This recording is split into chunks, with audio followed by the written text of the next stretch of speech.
Okay, ready to get started. Call the meeting to order at 7:02. Sitting of alternates, Commissioner Jackie Betos is out, so we're going to appoint Stacy this evening. So before we go on to the rest of the agenda, I'm going to make a motion to add item ZC number 26-13 to the agenda this evening.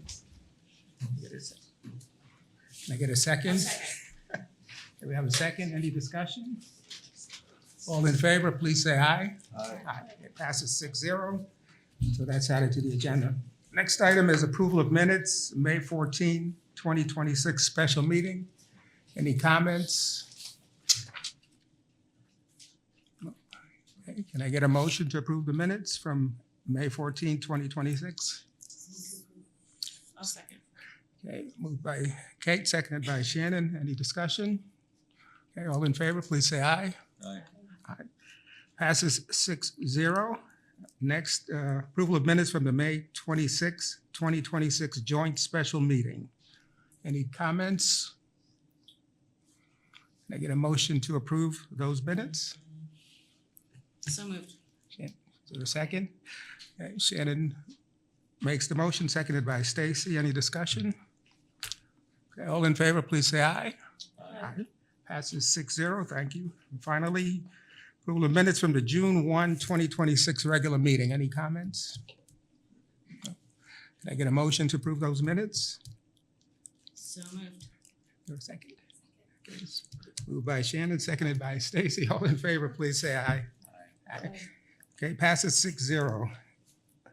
Thank you. Okay, so now we move on to site plan review for ZC number 26-13, an application of Hoffman Enterprises Limited Partnership, owner and TJ Donahue, applicant for site plan amendment approval to renovate an existing auto dealership with facade changes in a 768 square foot addition with associated site improvements at 46 Albany Turnpike, aka 36 Albany Turnpike, map 820, block 503, lot 002, Simsbury, zone B3. George, anything you want to tell? Oh, sorry, Brittany. Yes, thank you, Chair. I just have a few slides. The applicant is here to explain more of the application. So this is a few changes being made to the Hoffman Auto Dealership off of Route 44 on Albany Turnpike. They're proposing an addition. Well, first, it is being rebranded to a Genesis dealership from a Nissan dealership, hence the changes. There is a 24 by 32 addition on the western side of the property, as well as facade upgrades to the front. There is associated parking improvements that will be made because of the facade changes. Also, in another section of the parking lot, the applicant is proposing some pedestrian access changes, just really minor. They're changing up above grade markings so as they lie flat and painted on the road. This is a site plan, so it has to follow. It has to meet the site plan requirements for traffic access, circulation and parking, stormwater management, as well as soil and erosion sediment controls. And with that, I'll let the applicant explain more of the presentation, the project. Thank you. Mr. Chairman, members of the commission, I'm TJ Donahue, a lawyer in Simsbury in Hartford, and I'm representing the applicant, Hoffman Enterprises Limited Partnership. Brittany has laid out the details of this. We are appreciative of your consideration of this application this evening. We're very appreciative of the town staff of assisting us in getting this to the front. Your consideration is very helpful to this Simsbury business. In the automobile industry, the manufacturers have great power and great demands of the franchisees. And this is a circumstance where your assistance taking this up in an expedited manner is very, very helpful. With me tonight is Sam Pines, the Vice President of Fixed Base Operations for Hoffman, and Tom Daly of SLR, who is here to go through the changes with you. And the staff report is before you. It's comprehensive, and the applicant's in full agreement with all of its findings. And earlier this evening, we were at the Design Review Board, and the Design Review Board passed us along to you with unanimous motion, and I'm sure that the staff will share that with you. Thank you for your consideration. Tom Daly. And I do concur. It went to DRB right before this meeting, and there was a positive referral for the project. Thank you. For the record, Tom Daly with SLR Consulting. As the previous speakers have spoken, it's really a rebranding. As you know, these car dealerships, they're the brand. The building is the brand. So what we're before you this evening is really to rebrand from a Nissan to a Genesis dealership. The primary things is it's going from like a light gray to more of a dark gray and a black color. On this rendering, the most important part is at the lower rendering you see. So the appendage on the far left-hand side, that one-story glass appendage, that is an addition.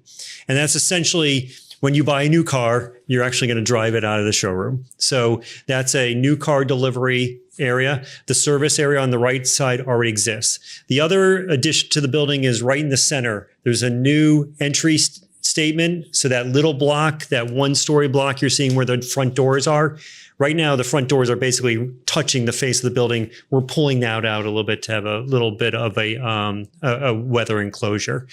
But ultimately, the overall building massing, except for those two additions, remains the same. And it's really more of a color and materiality change to the building. Brittany, could you go to the site plan?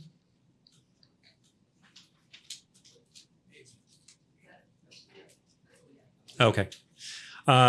So if you can see on the Nissan or the new Genesis building is the building that's most to the rear of the property on there. And this is turned slightly so that a little appendage on the left hand, on the bottom of the map of the Hoffman Genesis, that's the new building addition. We are reconfiguring the sidewalk in front of the building and putting new sidewalks in, new ADA parking for the customers to come in through there. There are some other areas where we have parking that's no longer needed, and we're converting that to lawn. But primarily, there's no change in the site parking lot layout. There's no change in site lighting. It's really just some changes associated with the facade changes. As Brittany indicated, when we originally got the shopping or the auto park approved, those little black squares you see on the main entry drive, those were crosswalks or nodes. And the test of time, those are really falling apart. If you've been out there, they just don't look great. They've kind of run their course in terms of materiality. And the Hoffmans are interested in replacing that and kind of fixing up those intersections. So they will still be crosswalks to allow pedestrian connectivity throughout there, but we'll be ripping out that stamped concrete that just didn't last and going more with the traditional asphalt with just painted crosswalks. And that'll be easily maintained with the overall park. I think the traffic, just those stamped concretes didn't show the test of time. With that, I'd be more than happy to answer any questions the commission may have. Anyone have any questions? No? Okay, well said. Okay, thank you. All right, so we move on to the motion. Is it up there? Do you have them? It's not up there, no. Okay, so. You have it in your hands. Okay. If you want to take the motion. Sure.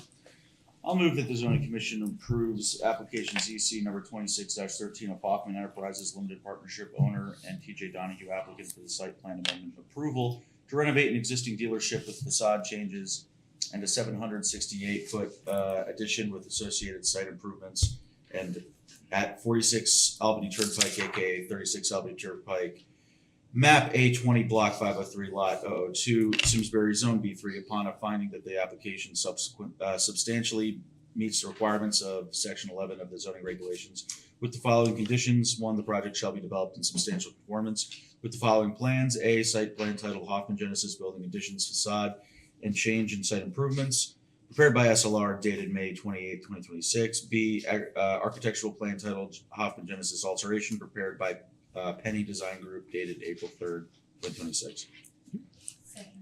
Okay, so we have a motion by Tucker, seconded by Kate. Any discussion? No. Okay, I'm going to call a vote. All in favor of the motion, please say aye. Aye. Aye. Okay, passes 6-0. Thank you, TJ. Thank you. Okay, we now move on to public hearings. Shannon, if you could read the announcement for ZC 26-12, please.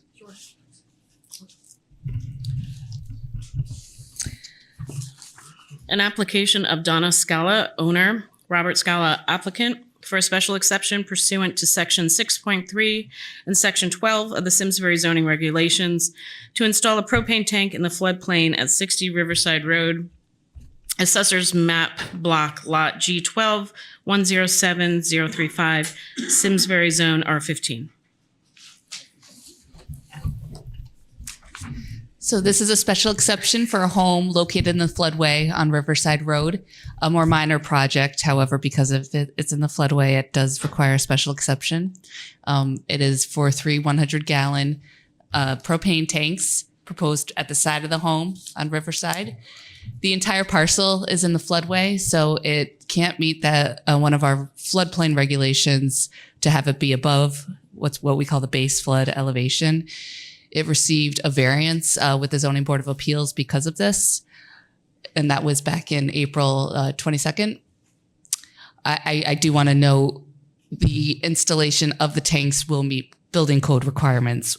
They have separate flood zone requirements for these installations, so they will still be safely installed. Because of this, the special exception criteria needs to be met.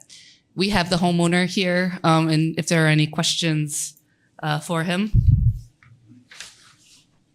But with that, I'll take any questions as well.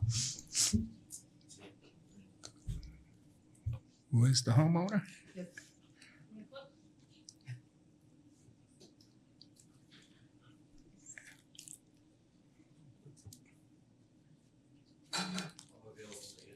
Good. Okay. You tell us. Gala, my wife and I live at 60 Riverside Road. Okay. So this is our current heating system, our boiler, and combination boiler, hot water heaters, and oil tank is in our basement. That's not good because we're in the floodplain and we get flooded kind of regularly. And so we want to remove that. It's been in for 40 years now, and it's outlasted its life expectancy. So the best solution would be to take propane tanks, put them outside, and putting them on a concrete platform that is specified by building requirements. And we're going to put the 3 tanks there and hold them down with straps so that they won't ever move. And the way that they'll be situated, they'll always be above any water that could possibly be there because they're going to be setting up vertically on this platform. And the platform will be as high as we can get it on our property. And so it should work perfectly. Great improvement. Anybody have any questions? So here's the question. My only comment, it sounds like much better plan than the flooded basin. Okay, thank you. Okay, thank you. Okay. Okay, no questions for Mr. Scott? Okay. Okay. I thank you. Okay, you can go back to your seat. Thanks. Any members of the public want to comment? No? Okay, so I'm going to move that we close public hearing ZC 26-12. Okay, seconded by Tucker. Any discussion? All in favor, please say aye. Aye. Passes 6-0. Okay, now move on to the motion. Does anyone want to make the motion? Yeah, I'll do it.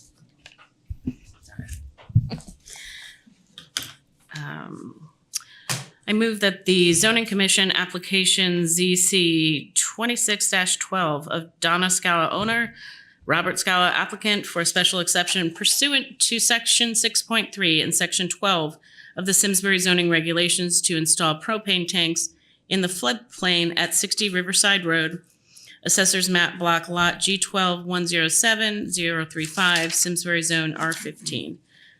The Commission finds that the specific considerations for special exceptions as found in Section 12 of the Town of Simsbury zoning regulations have been substantially met or satisfied. The approval is subject to the following conditions. The project shall be developed in substantial conformance to the plan set entitled Proposed Propane Tanks Prepared for Donna B. Scala, 60 Riverside Road, Simsbury, Connecticut, 06070, dated March 11th, 2026, prepared by Deno Land Surveying and Consulting, LLC. Number 2, the special exception certificate shall be filed with the town clerk prior to the issuance of a building permit. And seconded? Okay, motion by Shannon, seconded by Kate. Any discussion on the motion? No. Okay, all in favor, please. All in favor, please say aye. Aye. Okay, passes 6-0. Thank you. So now we move on to the continuation of public hearing ZC 26-06. So we're going to open it for additional public comments. Just a couple of reminders. Again, we don't have time limits, but I ask people to try and keep their comments to 5 minutes or less. Limit your comments to the topic at hand, and please direct your comments to the commissioners and not to the audience or anyone else. Mr. Williams, is there anything you want to add before we? Yes, thank you, Mr. Chairman, and good evening to you and commission members. Attorney Joe Williams with Shipman and Goodwin. Given some of the comments we heard last time, I wanted to ask that we open up with providing some perspective from Lisa Clark, the CEO of McLean, directly to you. And then I'm going to ask our landscape architect, Mike Doherty from SLR, to provide a more detailed perspective on our landscaping plan and the possible views into our property based on that landscaping plan and existing vegetation that's there. Thought that might be helpful for the commission to hear right away, since that was the focus of some of the comments last time. Okay. Tony, I just wanted to say, like, so last time we had the public hearing, the presentation was like over an hour long. Mhm. So if it could be a little bit briefer so that we can actually hear the public comments, that's all I would ask, is that we keep it short, but I think it is helpful for people to frame the project. Of course, and it will be much shorter. Okay, thanks, Kate. And I just wanted to note one other thing that you already have, just so you know it's there. A comment was made by a layperson last time questioning where the traffic counter was placed on Great Pond Road. And so we have submitted to you, and you have uploaded in your portal a letter from the traffic engineers explaining that, and that the counter was not used in the traffic analysis. Okay, thanks. Thank you. Ms. Clark.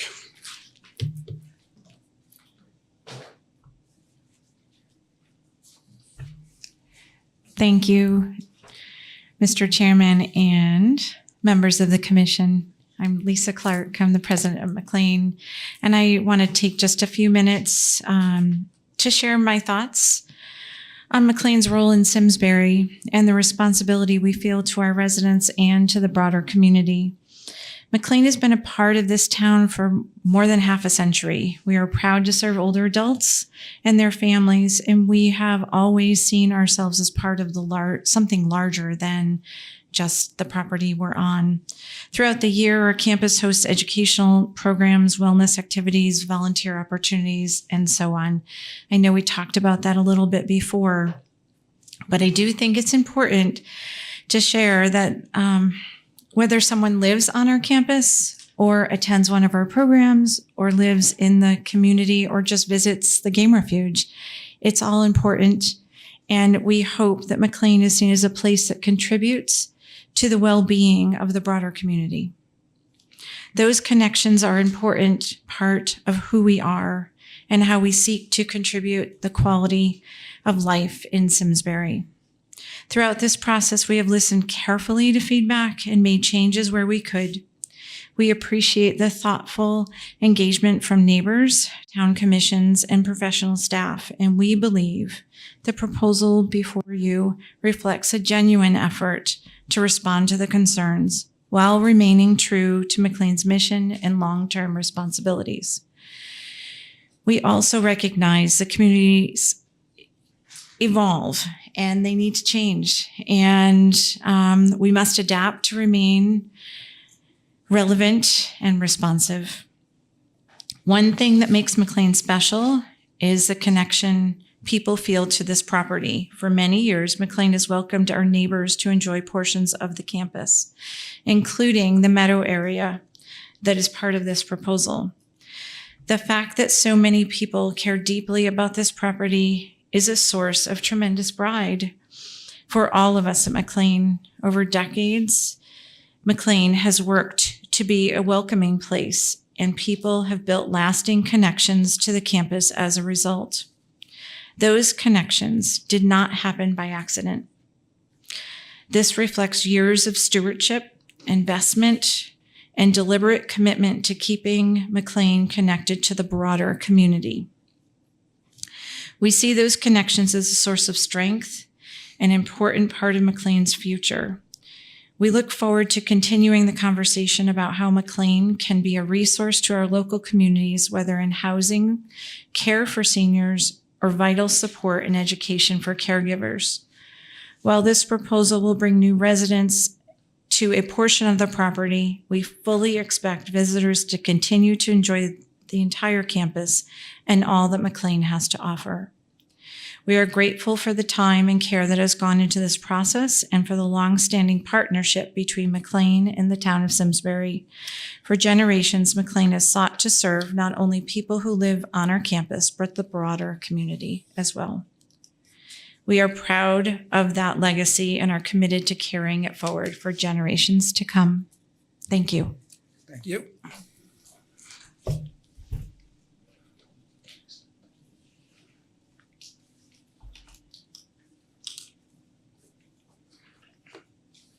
Good evening, Commission members.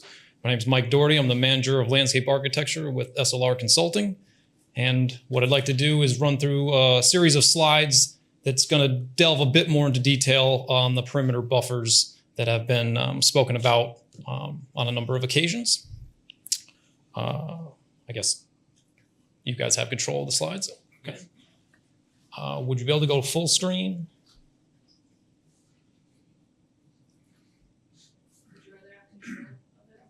If there's a clicker, sure.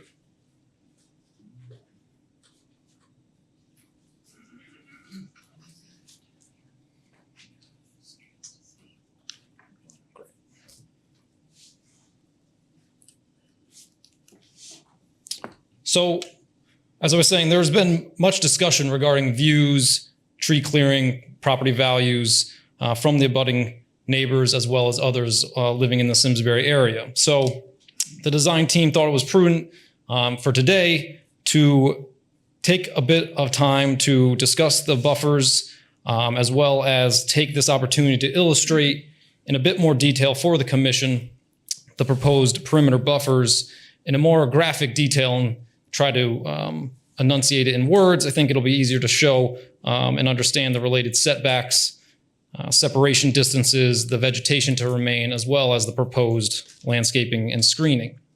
So the design team selected these 6 different areas along the south and primarily west property lines to delve a little bit deeper. These include Country Club Drive to the south, to the west, Hop Hollow, and Section D to the north along Schoolhouse Lane.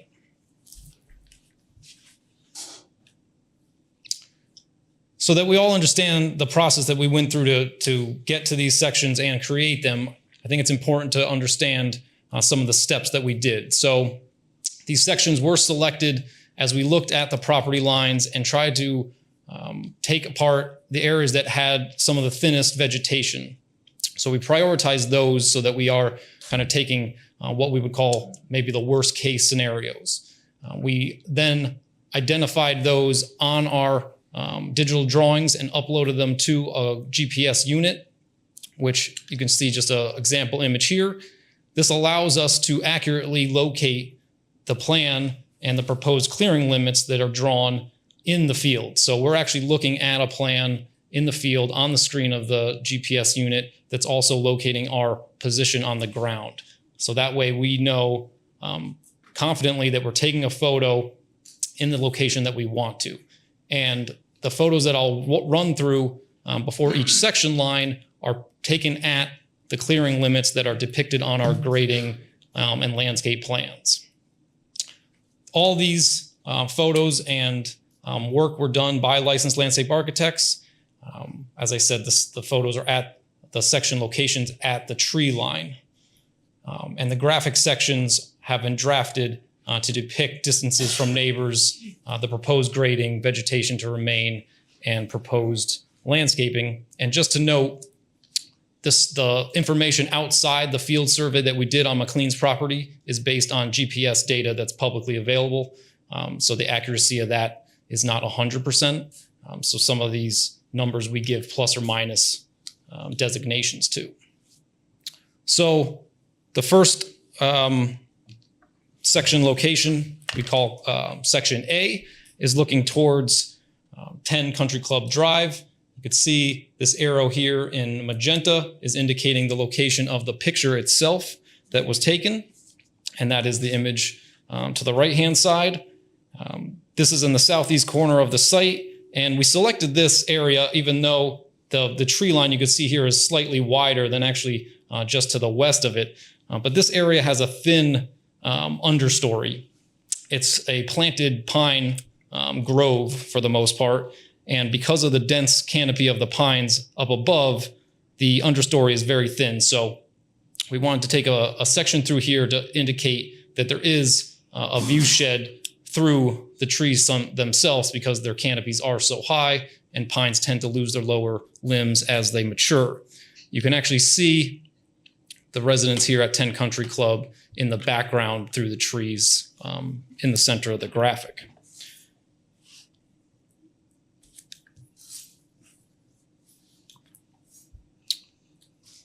So here in section A, this indicates 284 feet between 10 Country Club Road, or Drive, which is here on the right-hand side, and the proposed meadow home, which is on the left-hand side.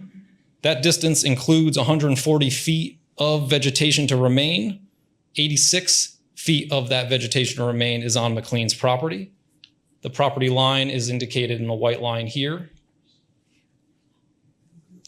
The proposed home in this location, the proposed meadow home, is approximately 16 feet higher in grade than the existing residence at 10 Country Club. In this scenario, that grade actually benefits the view from the backyard of 10 Country Club because, as I said, the canopies of the pines are in the mid to higher tier of their growth. And you can see in the photo that the thin understory, you'll actually be looking up through the canopy, which does help to screen. To enhance this buffer, we are including landscaping all along the tree line itself.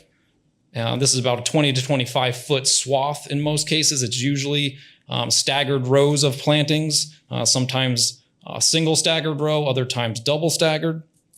And this is really to improve screening with a mix of deciduous and evergreen species to get to that layered growth that I had spoken about at the previous meeting. This also includes shrub species, again, to add more biodiversity and get that layered effect that we are looking for. This is a sample of the landscape palette within that buffer area.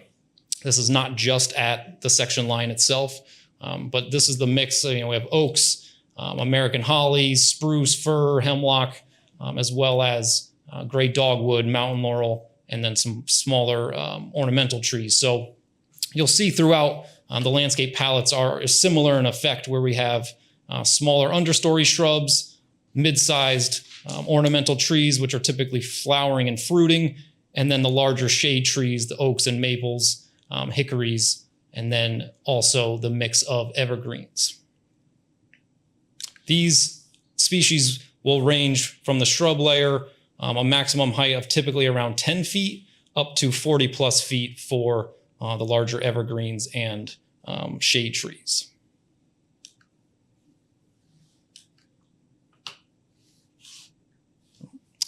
So moving just down to the west of where we were before, again, the pink arrow here indicates the site photo. Looking to the south at 8 Country Club Drive here. Again, similar effect, a little bit more understory growth on the ground plane, but very similar to Section A. You can see again the red color, that's the house itself. in the center of the graphic. So again, a filtered view, but some visibility to the residence itself. Here for section B, this depicts a total of 292 feet between the proposed meadow home and 8 Country Club Drive. So within that distance, there's approximately 72 feet of existing vegetation, just shown in the center of the section here. Of that 72 feet, 51 feet of that is remaining on McLean's property. Here, the grade of the structures are relatively the same, just a foot difference.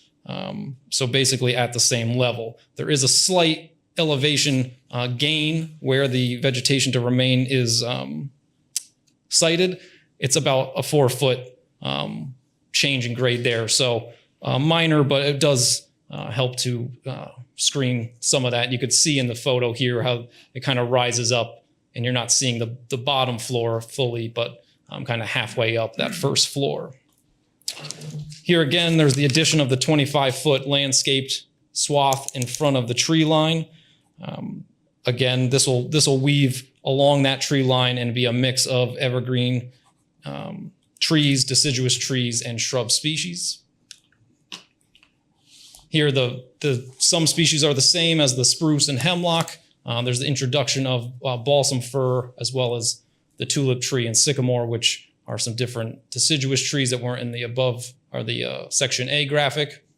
And then again, that mid-story level inclusion of rhododendron and arrowwood viburnum.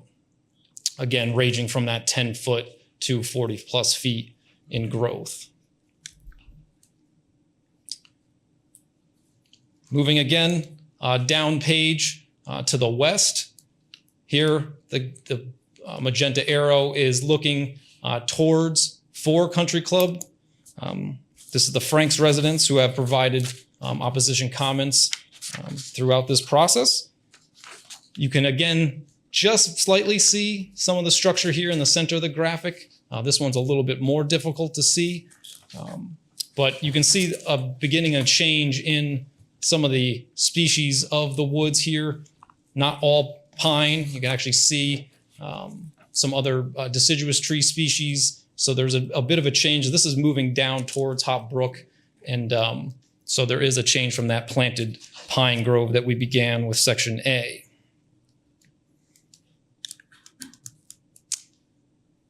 So here, section C does not include a proposed meadow home in the section line. You can see the section here going through the stormwater basin and to the Frank's property here at 4 Country Club. Here, the closest home is about 380 feet away, so we did not depict that in the graphic. But they do, we are proposing a stormwater basin, which you could see here in the upper graphic and to the left-hand side of the graphic section here. The property line that is shared between the 2 properties is approximately 150 feet from the Franks residence. There is approximately 120 feet of existing vegetation to remain, and about 29 feet of that are remaining on McLean's property, which you can see here. And you can see that the tree line is thinner as we get towards the property line in that upper graphic. Again, to add to the existing vegetation, we are proposing staggered plantings in about a 25 or about a 20-foot swath here on the high side of the infiltration basin's berm here.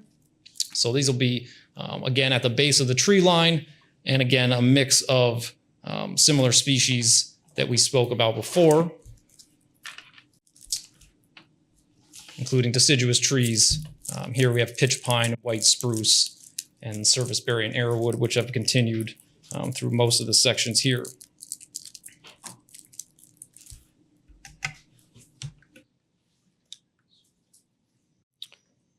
Here we've moved to the north side of the property over near the 5-building cluster, just below Schoolhouse Lane.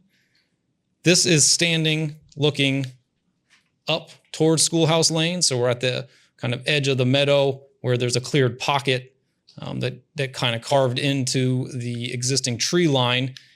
And you could see the view here is a very dense, healthy tree line.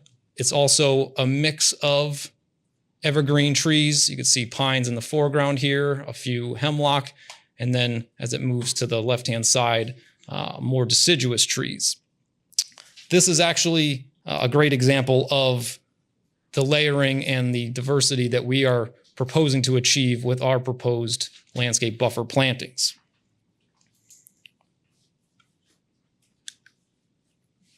So here, looking to the north from the proposed meadow homes up to 17 or 21 Schoolhouse Lane, you can see there's a fairly large change in elevation. So we're down here at the proposed 294 elevation. The existing 21 Schoolhouse Lane is here at 315. There is approximately a total of 61 feet of vegetation to remain, which you can see here. Again, we cut this section through one of the thinnest parts of the tree line. And even so, you can still see how well it's being buffered today. With that, this is also the area that we are proposing to infill the tree line and reforest this portion. You could see that here with almost 167 linear feet of plantings within that currently cleared pocket. With that addition of approximately a half acre of reforestation plantings, this whole view shed will be heavily buffered, and the grade itself will really make it difficult to see anything within the Meadow Homes property, which it pretty much is that way today. The listed species here are a few additional ones because of the area that is being planted. But again, it's the same technique, getting that layered mosaic approach, so that we're going to have even an additional layer beyond what is there today with the introduction of more shrub species at this location. Section E is looking on towards 11 Hop Hollow. This is now looking to the west property line. This image here is shown standing in the meadow here at the tree line at the proposed buffer plantings, looking towards 11 Hop Hollow, which you can see through the trunks here. There's also the adjacent property here that we did not cut a section through, but they are looking basically through and into the meadow that's there. There is less of a vegetated strip in this location, but since there wasn't an actual residence in front of their building, in front of their property, we just cut the section here at 11 Hop Hollow. It has similar attributes between the two, but what we did is extend the landscape buffer past 11 Hop Hollow and wrapped it around, understanding that the views here will be towards one of the units, and we would like to buffer that as well as we can. So in this location, there's a total of 233 feet between the proposed meadow home and the existing residence at 11 Hop Hollow. The existing buffer falls primarily on the McLean property. It appears along the right of way, but it is within McLean's property. It's approximately 30 feet wide at this location here. As you move to the north, the buffer, so if you move to the right of this graphic along the property line, along the meadow edge, the vegetation does begin to get denser, as well as the front yard landscaping of some of the other properties on Hop Hollow also become more dense. This property does have some vegetation in the front yard. We decided to just leave it off because it kind of hugs one side. So instead of trying to depict that there is more vegetation there, we just left it off. There is a slight grade change from the meadow home to the existing residence here. You can see from 279 to 283, so approximately 4 feet. And again, we're including the 25-foot landscape buffer with staggered plantings to really add to the understory of that strip, the 30-foot strip along the road. So this will definitely enhance that view, which you can see is already slightly filtered through. But the addition of this vegetation, particularly in this location, the shrub layer will really help since the elevations of the two structures are very similar. And coming up to the end here, section F here is at the 17 Hop Hollow, which is the Grossman's property, which have also provided several comments in opposition. Here you're looking at a Google Street View. We did not go off property to take any photos. So this is just a street view at the cul-de-sac that's there. You can see the pink arrow here. We're basically looking down the driveway of 17 Hop Hollow. You can see that the grade is dropping down and away from the meadow itself. And again, we are not proposing any work directly abutting their property. There's a stormwater basin just off the graphic here. This section, you can see there's a dramatic grade and change, grade change here. So the Grossman's residence is down at elevation 258. At the tree line and meadow edge, we're at elevation 282. So currently from the residence, there is no view into the meadow itself or into really the property. It's fairly heavily treed. You can see even in the front, before the house gets to the property line itself, that it's heavily treed area. Again, we tried to pick one of the more narrow sections here. If you move further to the south, this tree line becomes more and more robust, and you basically cannot see anything based on the elevations and the existing trees. To wrap up, finally, we heard and received a detailed report from Mr. Picoult, sorry if pronouncing that wrong, at 6 Teachers Turn. This property is over a half mile away from the meadow property. And, while distance doesn't diminish anyone's opportunity to speak in favor or against this application, we just wanted to note within that document that was provided, there's a number of comments supposedly about declining property values based on our proposed project of the Meadow Homes. It goes on to say, in essence, that there is no conceivable scenario where the Meadow Homes development doesn't reduce property values. I'm not a property value expert. I'm not going to speak to that, but it does mention being closer to neighbors and less scenic views that will not translate into property appreciation. I think, and we believe that we've shown through the sections and the graphics, the landscaping plan, the grading plan, the layout plan, throughout this process, that we have shown that we are further away than every or almost every existing neighbor that the abutters have. We are providing a greater buffer, vegetated buffer, than they currently have between their neighbors. We are providing less lawn than I would venture to say probably every neighbor that's in this area, as we have 0.2 acres per unit, and on average the neighborhood has over half an acre. And the fact that the assertion of the project would be creating less scenic values, we believe to be false, as we've shown through the site photos. Even with the existing vegetation alone, many of these views are very heavily filtered. With the addition of the landscape buffer that we are proposing, we are confident that they will be even more obscured, if not completely screened out. So we're dedicated to ensure that there is not an undesirable view from this project.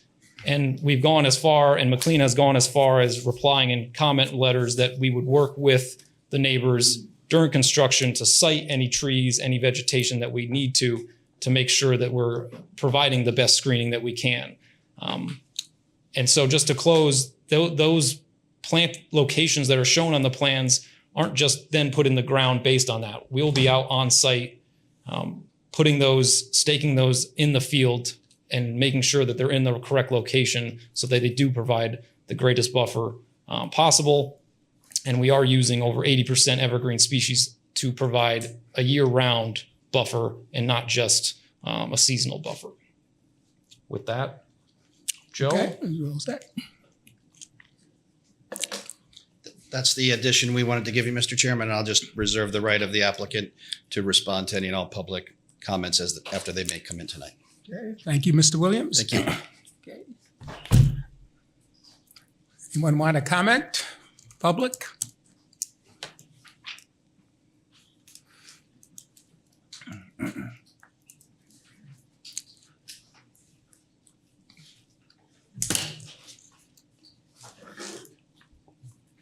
Good evening. My name is Donna Summers, and I was raised on Hop Hollow. What's your address? I'm sorry, I live in West Simsbury now, 6 Pondside Lane. Okay, thank you. I grew up on Hop Hollow, moving into that subdivision in 1968. My dad is Al Hickson, who some of you may know. He was the landscape architect and land planner that designed so much of this town. The open space that Dad designed and preserved as forever wild are all over town. Such projects as the brook along Fawnbrook Lane, the ponds, meadows, and pond edges at Hop Hollow and Apple Lane, and the meadow between Hop Hollow and Hop Meadow Country, between Hop Hollow and Hop Meadow Country Club that we've been discussing tonight. My dad designed Hop Hollow, Apple Lane, the McLean facility, and Simsbury Farms with the intention of preserving a contiguous corridor of forever wild open spaces that reach from Old Farms Road all the way to the Hop Meadow Golf Course. Hop Hollow and the adjacent McLean Meadow sit at the confluence of the north-south riparian corridor and the east-west wildlife corridor, habitats of special importance to be protected as part of this town's plan of conservation development. My dad's intentional design at Hop Hollow, overlooking this pristine meadow, is obvious. The front of the homes in the upper part of Hop Hollow face the isolated, pristine meadow. The folks in the Hop Hollow neighborhood bought their homes with the understanding that the meadow would remain forever wild and the tranquility of this open space and the front yard views would be maintained. My dad thoughtfully preserved this meadow as he planned the McLean facility. He carefully tucked the McLean facility in dense piney woods, way away from the neighbors. The meadow was the forever wild space that he set aside as part of the McLean facility project. The meadow, designed to be forever wild, is an integrated part of the east-west wildlife corridor. The pristine, protected meadow, dominated by native plants, is crucial to native pollinators. This is the type of environment that has been declining rapidly due to building and is vital to the native pollinators and birds, and it cries out for preservation. Destroying nearly 20 acres of woods and most of the meadow to put duplexes up along the Hop Hollow boundary, as they've just shown you, and blocking the homeowners' views is not harmonious with this adjoining neighborhood. These high-density clusters will also block the east-west sides of the meadow and will clog the east-west wildlife corridor. The use and enjoyment of the homes on Hop Hollow and Country Club will be impaired by the loss of the natural environment and associated wildlife, and having to live next to an adjacent large water containment structure. Loss of the open space afforded by this previous carefully preserved meadow and the adjoining woods will depreciate the property values of Hop Hollow and Country Club homes at a minimum. Downstream flooding and bridge collapse are other dangers which were brought to the attention of the Inland Wetlands Committee, but not addressed at that time, as we were told that flooding concerns were lodged with this zoning commission. I would urge you to keep the record open tonight so that Steve Trinkus, who is a well-respected professional engineer, can provide expert analysis on water containment structures, their overflows, and what is needed to protect the downstream neighbors from potential flooding.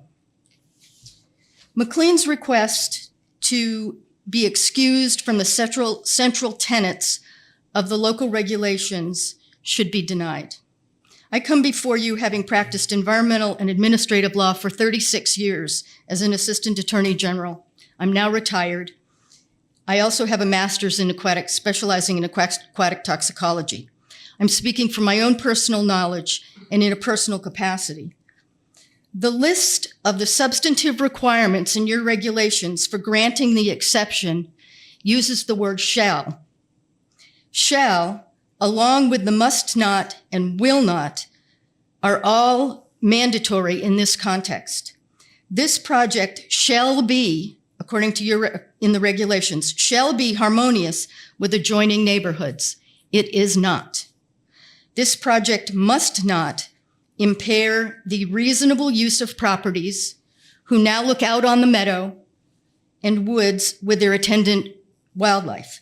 It will impair those properties. This project will not depreciate adjacent property values. It will. The loss of adjacent open space is a documented reason why property values decrease. And this project will depreciate the property values of the affected subdivisions. This project, therefore, does not satisfy the enumerated requirements 1 and 2 in the regulations for granting this exception. I want to ask Commission a question to ponder, and that is, if this commission waives the requirements in favor of one particular developer, what will happen to our town? The residents, commissioners, and my dad spent decades protecting our green and open spaces.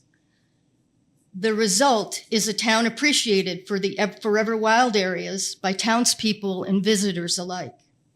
We appreciate the fact that our community does not have rampant development and massive meadow loss the way some communities do around Hartford. If these regulations are pushed aside at the behest of one developer, you will start down a slippery slope. You will have to waive and change regulations for other developers, leading to unpredictable and unforeseen consequences. Your carefully crafted regulations will be meaningless. Our town as it is now, in its forever wild spaces, will be forever lost. A large part of our legacy, both in the commissions and as people who live here, is to protect our community environment, the parts that make this town so special. I urge you to consider the importance of the east-west wildlife and north-south riparian confluence that exists in Hop Hollow and the meadow just to the east of it. You're carefully the fact that this project is contrary to the town's plan of conservation and development, the ecological importance of protecting this native-dominated meadow, as my dad did so many years ago, not just for the turtles, but also our native pollinators, birds, and other wildlife. I would ask that you deny the request to change the rules. You find that this project does not meet the requirements for the permit or for the exception, and that you deny the permit. However, if you are going to consider any of McLean's requests, I would ask that you leave the record open so that the town's experts from Barton can testify on their opinions and concerns. Specifically, they had noted that the new long road that comes in by Teacher's Turn and right at the north corner there should not be built. And also so that you could have comments by the expert engineer, Steve Trinkus, who addressed the inland waters Commission that he talked about water containment issues and their related risks, and that relates in part to the potential problem with flooding downstream and loss of bridges. I did submit something in writing which has more detail in it, as well as an attachment. I hope that you all have received those and will have an opportunity to review them. And I thank you for your time and attention. Thank you.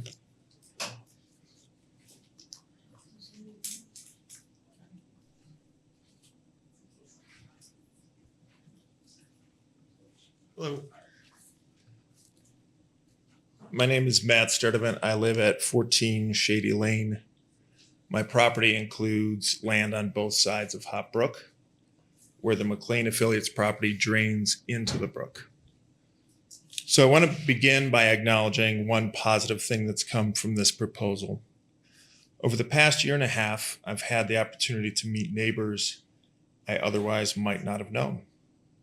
We have found common cause, shared concerns, and a strong sense of solidarity in our opposition to this development plan. For that, I'm grateful. But I'm here tonight because I believe this proposal is wrong for this location, wrong for this neighborhood, and too risky for the town. I also ask the commission to weigh carefully who is most directly affected by this decision. Many of the people opposing this project are the actual neighbors who live around the property, pay taxes in Simsbury, and will live with the consequences of this decision every day. By contrast, some of the letters in support came from people who do not live near the site, and in several cases, do not live in Simsbury. Supporters have included people from Burlington, Vermont, Ashford, Connecticut, West Hartford, Cheshire, and Avon, as well as McLean residents and the publisher of Valley Book, which receives advertising dollars from McLean. I respect that everyone's entitled to their opinion, but I hope the commission gives particular weight to the residents who live here, pay taxes here, and will bear the environmental, traffic, stormwater, and neighborhood impacts if this project moves forward. I also understand that the proposal has support from well-known civic and political leaders in town, including members of McLean's Board of Trustees. One former state legislator wrote that the proposal, quote, responds to a clear need for additional senior housing in Simsbury. Respectfully, I think that argument misses the central issue. If this proposal were simply about senior housing, McLean could pursue a plan that creates significantly more senior housing on a smaller footprint. For example, a more compact building design that preserves more open space and forest. Instead, McLean is proposing a sprawling residential real estate development that would clear-cut acres of forest and add substantial impervious surface next to Hop Brook. So I think we need to be honest about what this is. This is not just a senior housing proposal. It's a financial strategy by an organization that has been under financial pressure for years. According to McLean Affiliates IRS Form 990 filings, the organization has operated at a net loss for 5 consecutive fiscal years, with total losses of approximately $18.6 million over that period. Those losses raise reasonable questions about whether McLean is financially and operationally equipped to undertake a project of this scale and complexity. That concern is not speculative. Fitch Ratings has raised similar concerns. On May 29th, less than 3 weeks ago, Fitch Ratings affirmed a negative outlook and a speculative grade BB plus rating on McLean's bonds issued through the Connecticut Health and Educational Facilities Authority. Fitch stated that, quote, the negative outlook reflects uncertainty related to McLean's proposed 40-unit independent living unit expansion and associated debt, construction, and execution risks. Fitch also noted that, quote, McLean's operating metrics have weakened in recent years, end quote. About a year earlier, on June 10th, 2025, Fitch also warned that while the project could ultimately be beneficial to McLean, quote, additional debt, construction risk, and execution risk will pressure the rating, end quote. Fitch further stated that significant additional long-term debt could pressure McLean's balance sheet below acceptable levels for the BB plus rating. So below speculative. Those are not small concerns. They go directly to whether this applicant has the financial strength, management capacity, and execution track record to complete what is asking the town to approve. And that matters because the risk is not borne by McLean alone. When the budget gets tight, the nice to have shrubbery around the edges of the property and aspects of this plan might not be completed because of McLean's precarious financial condition. Reforestation, other aesthetic, environmental enhancements, anything else not required by regulations might never come to fruition. If this project stalls, if financing becomes more difficult, if construction costs escalate, and they are, or if demand does not materialize as projected, Simsbury could be left with a half-cleared, half-built, or partially completed project. The town and surrounding neighbors could be left with the consequences: lost forest, disrupted habitat, stormwater impacts, visual blight, and limited practical recourse. That is a land use concern. That's a zoning concern. And it is a public interest concern. McLean has reportedly been marketing or seeking deposits for these units before it has the zoning authority to build them.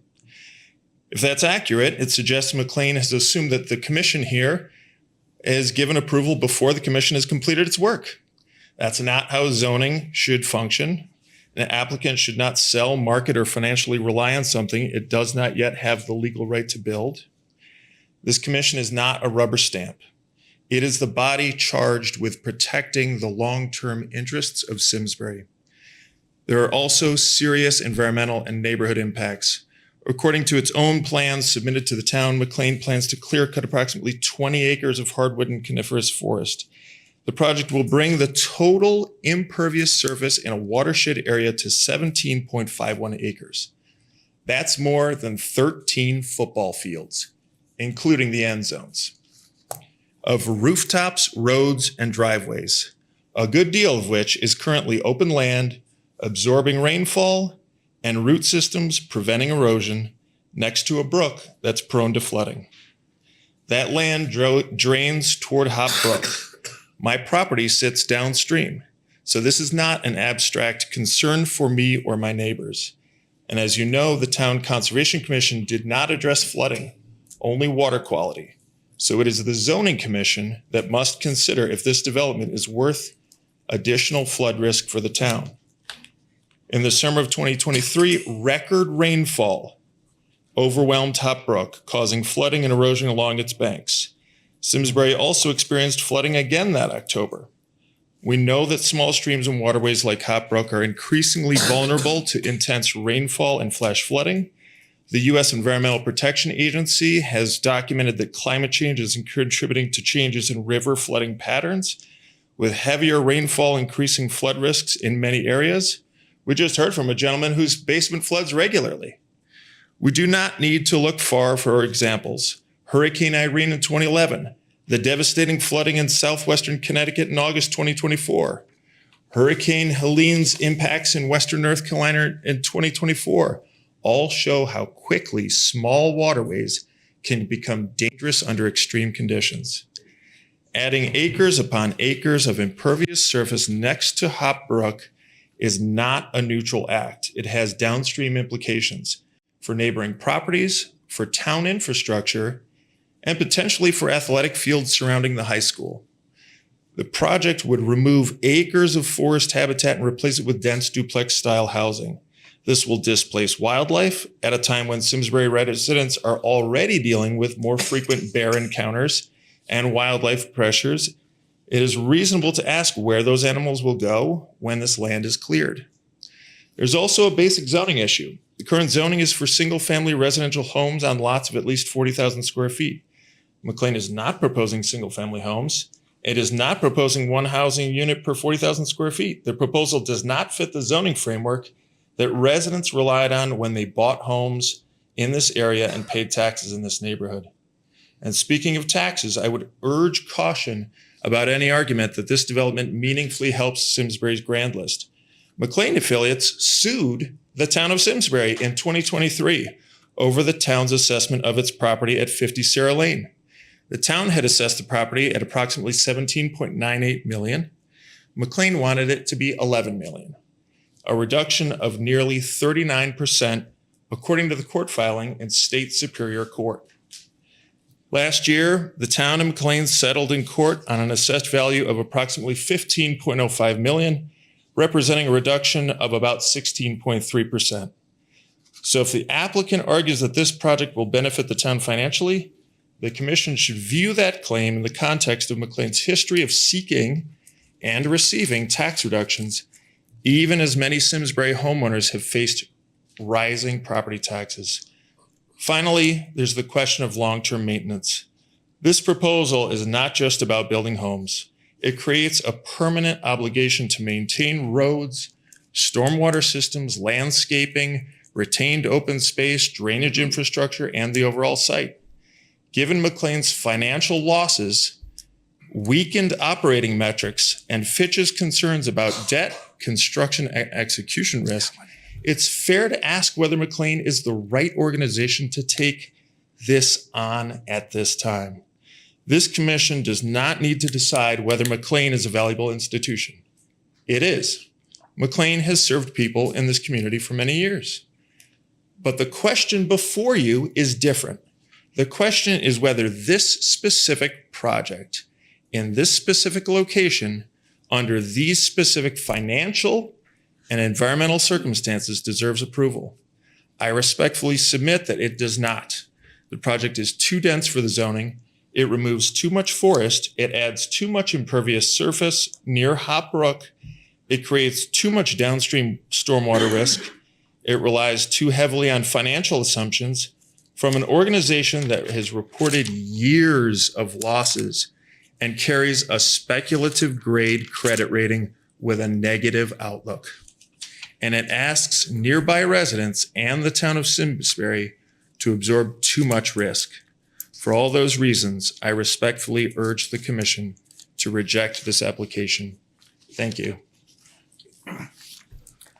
Okay, before the next speaker comes up, as I said, we don't have time limits, and I want to give people an opportunity to say what they want to say, but people also need to realize a lot of other people that want to speak. So again, I urge you to keep your comments to 5 minutes or less. Thank you. 5 minutes. This doesn't want to seem to cooperate, so I guess I'm going to have to do this. You can tip it. Hit the other end and tip it. Okay. Yeah. Thank you. Well, first of all, good evening, and thank you, commissioners. We appreciate your time. My name is Kevin Gregg, and I live at 9 Hop Hollow. I'd like to start by reiterating two facts that prior speakers have noted and which have been detailed in previously submitted public comment. First, the project under consideration does not satisfy the town's requirements for a healthcare special exception as defined in section 4.6.b of the zoning regulations. Secondly, the text amendments that McLean has requested are, in my opinion, self-serving, ill-advised, and as Donna mentioned just a little while ago, will establish a highly concerning precedent for all future developments in our town. I therefore agree with many other Simsbury residents, including those who are not abutters, who've argued to this commission that McLean's zoning applications to approve the Meadow Homes project should be rejected. By now, you and many of your colleagues are well aware of differing opinions related to the nature and extent of environmental impacts to the site in question, should the McLean development be constructed as proposed. You are doubtless also aware of disputes related to the reduction in the value of properties adjacent to the development should it be approved. This, of course, is not surprising, as the opinions of experts hired by both McLean and affected Simsbury residents have, by and large, supported those of the parties that hired them.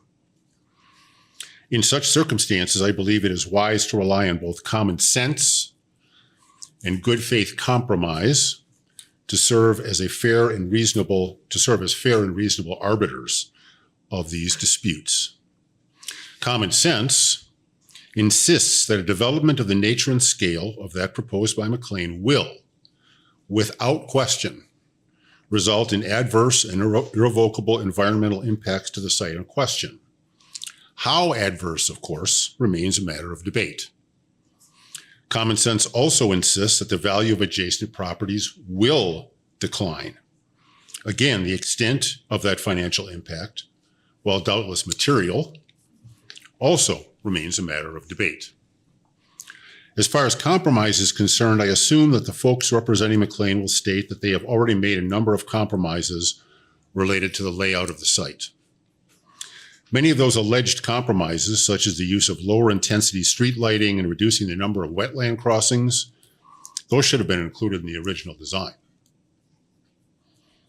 Design accommodations eventually made to address eastern box turtle habitation were only incorporated once adjacent homeowners brought their existence to the town's attention. These accommodations were required to protect a vulnerable species, not compromises. Furthermore, I do not consider the reduction in the number of housing units to be a material compromise or necessarily in good faith. Based on my professional experience, it is relatively common for developers to overstate their needs during the early scoping phase of project development in order to be able to reduce that number during the latter permit approval stage in order to appear to compromise in the face of potentially stiff community resistance. I do not know, nor am I alleging, that that is or was the case with McLean's currently proposed development strategy. I only ask that you consider the possibility based on common industry practice.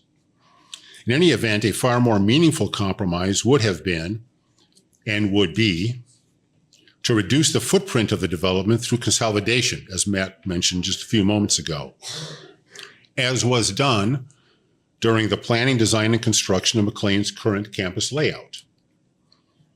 While I assume that most elderly individuals who can afford a luxury home would prefer to live in single-story ranch-style units, not everyone can or should, particularly if the impact of so doing would result in unnecessarily adverse impacts to the natural environment and or adjacent neighborhoods.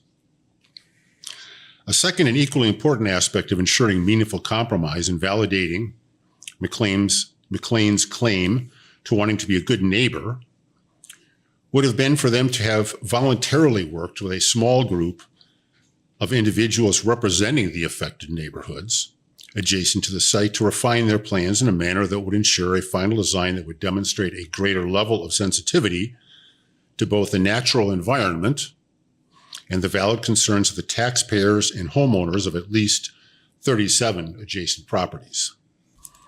This approach, the foundation of which is the conduct of what are often referred to as charrettes, is common industry practice. When utilized, it usually requires that the owning village, town, or city serve as the mediator and final decision maker if and when irreconcilable differences arise between the parties. In conclusion, what I'm recommending are revisions to McLean's current site development plan and planning process that would represent a more meaningful and equitable compromise. One that would allow McLean to meet their stated supply and demand requirements, albeit through some limited consolidation, while also demonstrating greater environmental and community sensitivity by actively involving and collaborating with a small group of individuals representing the affected neighborhoods adjacent to the site in any future and presumably final revisions to the current plan. Again, thank you for your time and attention. Thank you.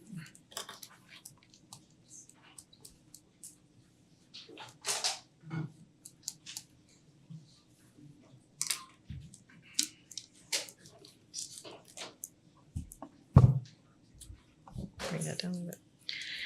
Hello, my name is Deborah Grigg, and I live at 9 Hop Hollow.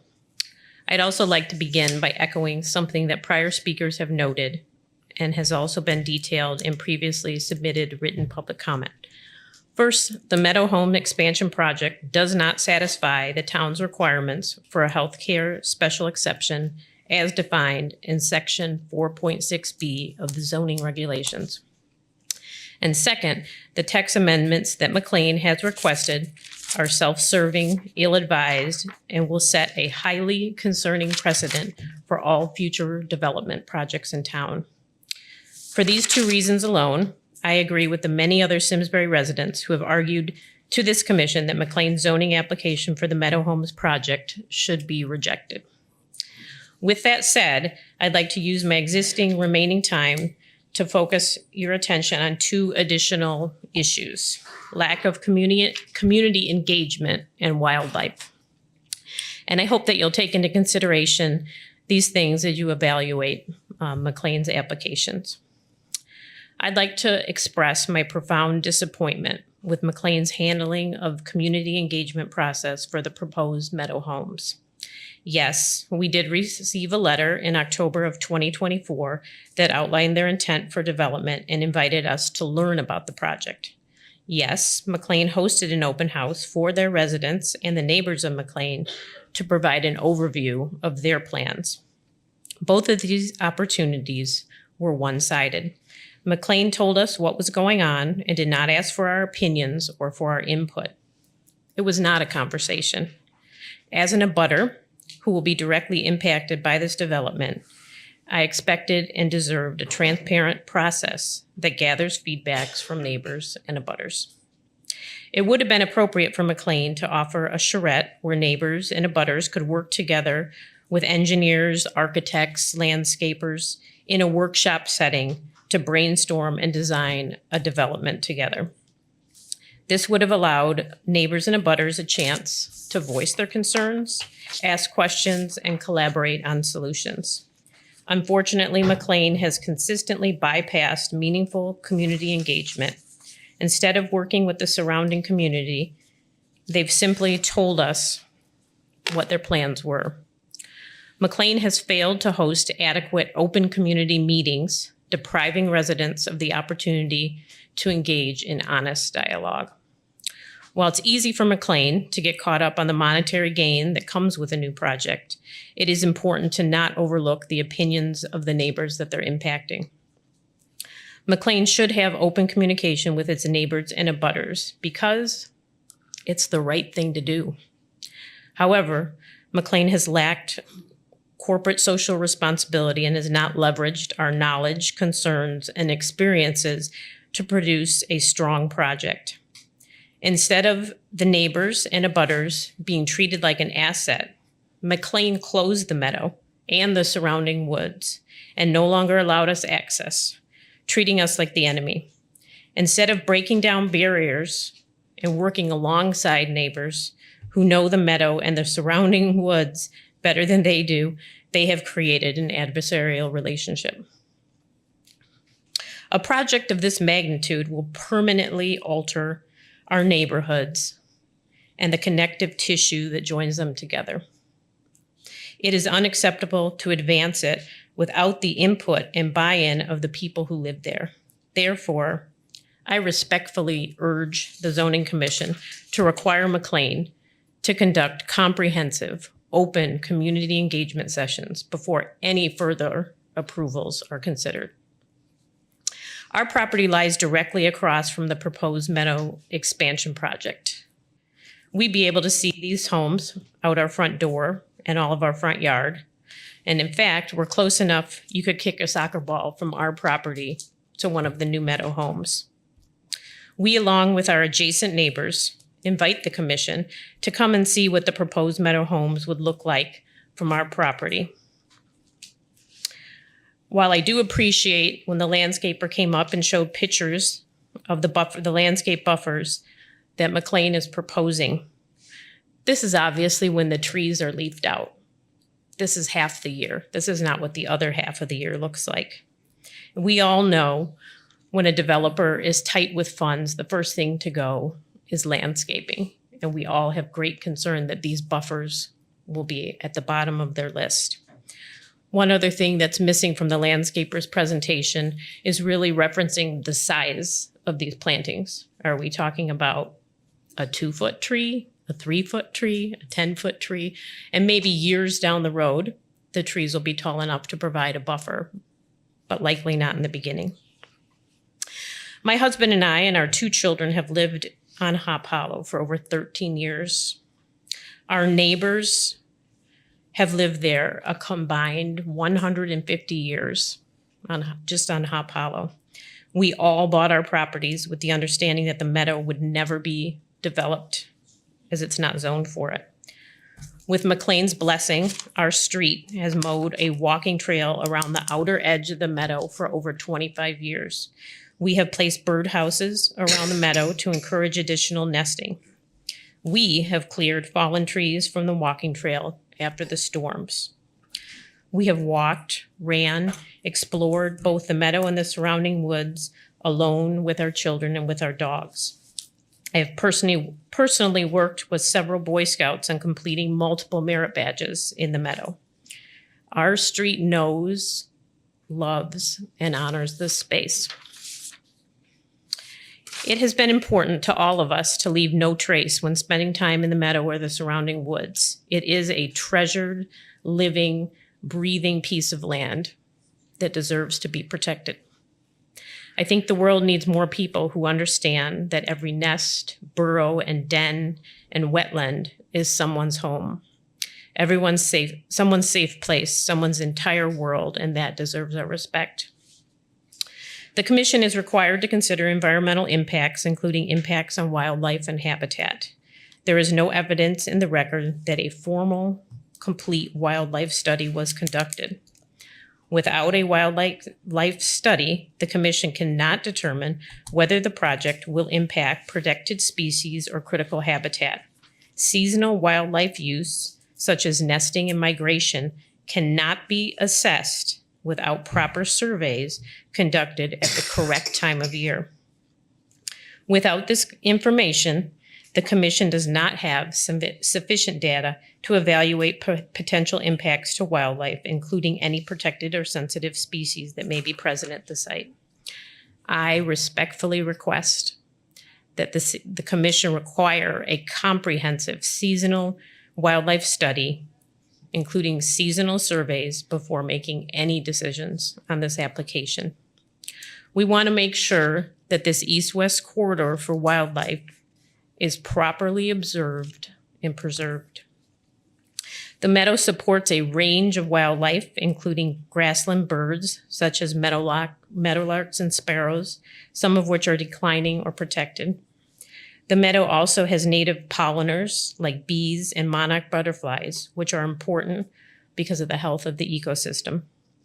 The meadow also hosts small things like beetles, dragonflies, and other beneficial insects, small mammals like mice and voles and rabbits, and predators like fox and coyote, and larger animals like the black bears and their cubs, and deer depend on the meadow cover and its food source.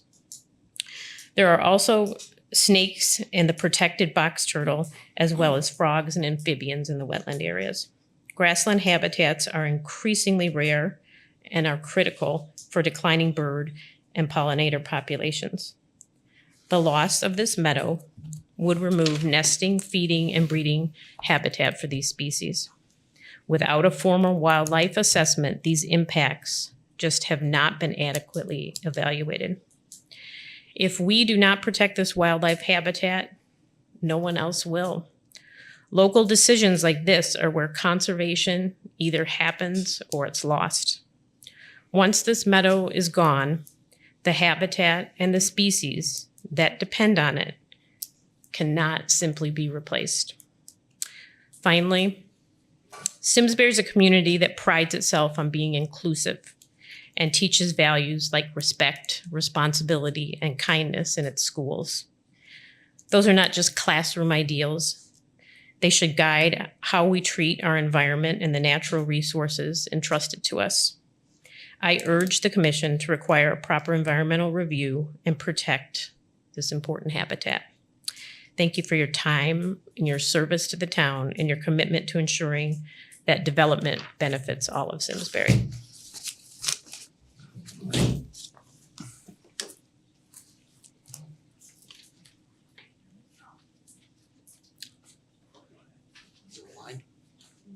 Yeah, I think there's a line at the back.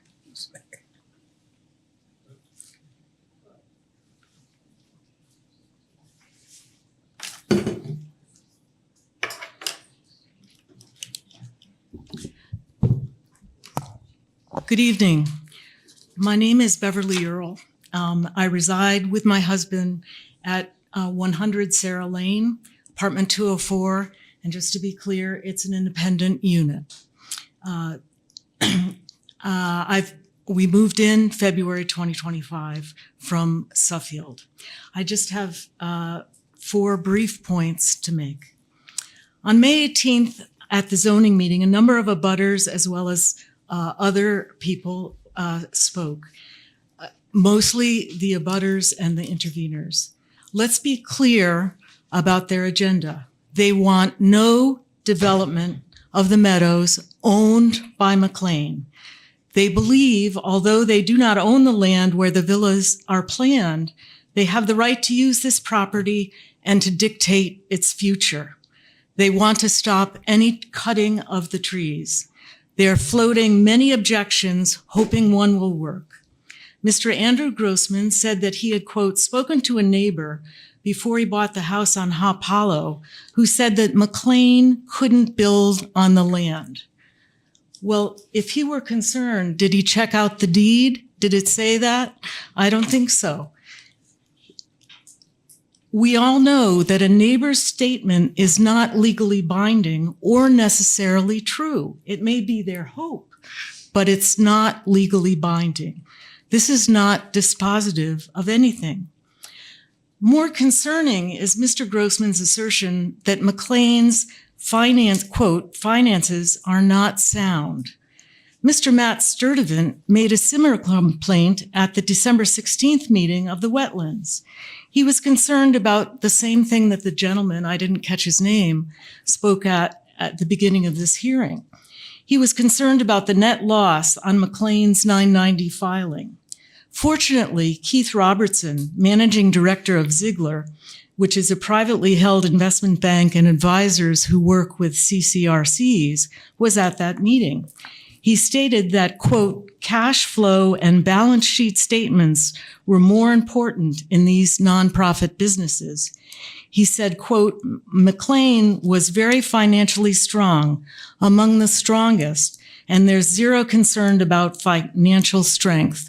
Should you not believe this, you can check the videotape of 12/16/25, and he was one of the last speakers.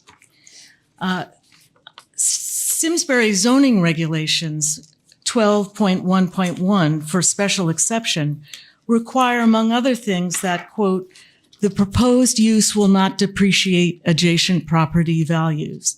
This has been mentioned by several of the speakers already today. There have been several building projects at McLean since Mr. Grossman bought his home. Both his property and others continue to appreciate. If one looks at the new large houses built on Great Pond Road, one can see that McLean's has not injured property values.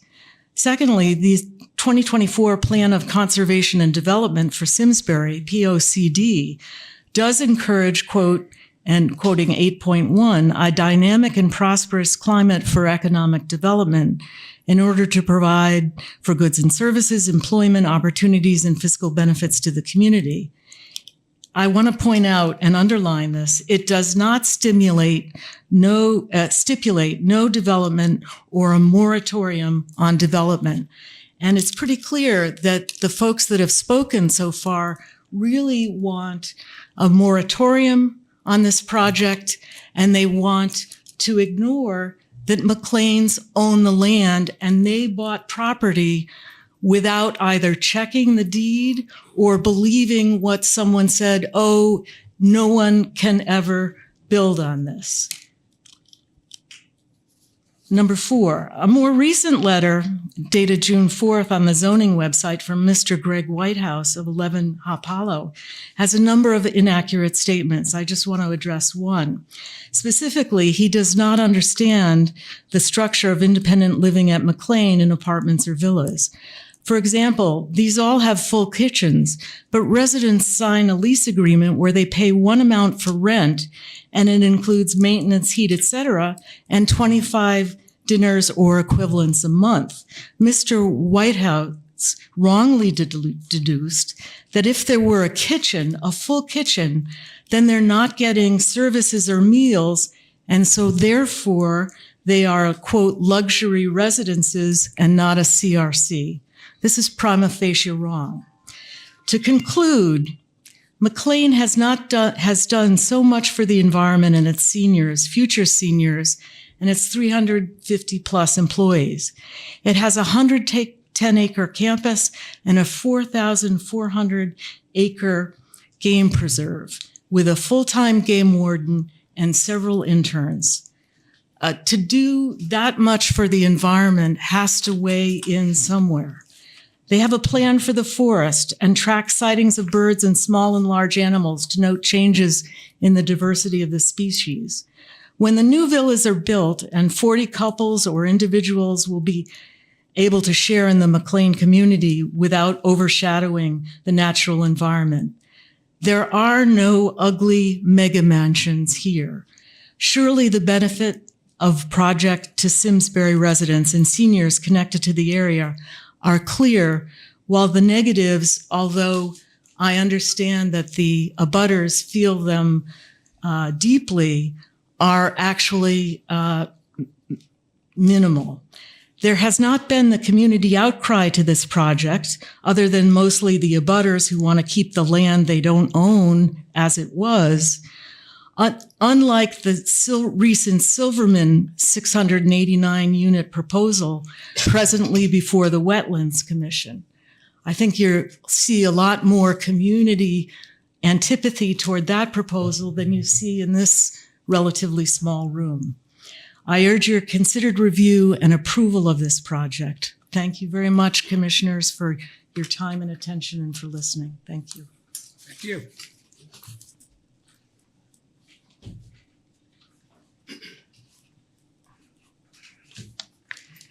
Good evening. John Bunn, 15 Hop Hollow. This is 3.5 minutes. I timed it, and that's when I'm not nervous. right. So bear with me.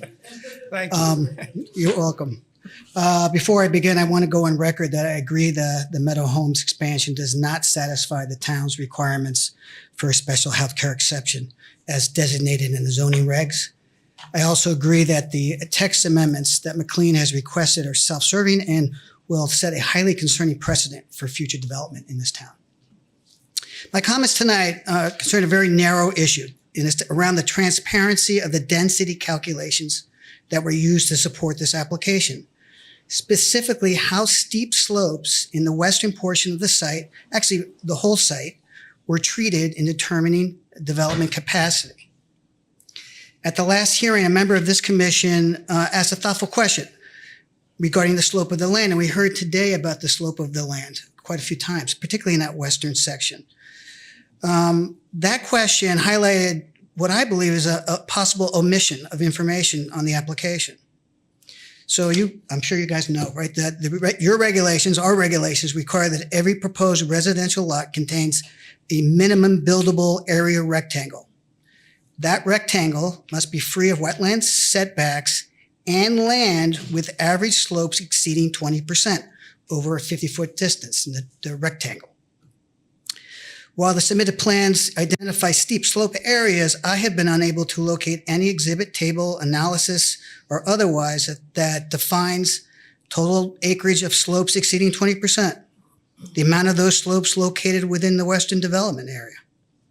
the amount of steep slope disturbance proposed, and whether those areas were excluded from any buildable area analysis, or how compliance with the minimum buildable area rectangle requirement was verified. I encourage you guys to look through the record yourself. You'll find building footprints are shown. The required buildable areas are not depicted in any of the submitted plans, at least that I've been able to find. Furthermore, both the Simsbury zoning regulations and the Connecticut land use law dictate that the minimum buildable area rectangle must exist as a pre-existing condition of the natural topography. It can't be engineered, graded, or bulldozed. This omission is significant, particularly in the western side, given the steep terrain. Based on the available materials, it is not clear that the compliant buildable area rectangles can be achieved on all 5 western lots, or other lots for that matter. I'm not asserting noncompliance, but that compliance has not been demonstrated in the record. That demonstration should be provided through a clear, scaled exhibit, not inferred from contours on a map. Any assertion that this project is protected under a healthcare exception is not valid. The law clearly states special exception permits a specific use, but it does not waive physical design rules.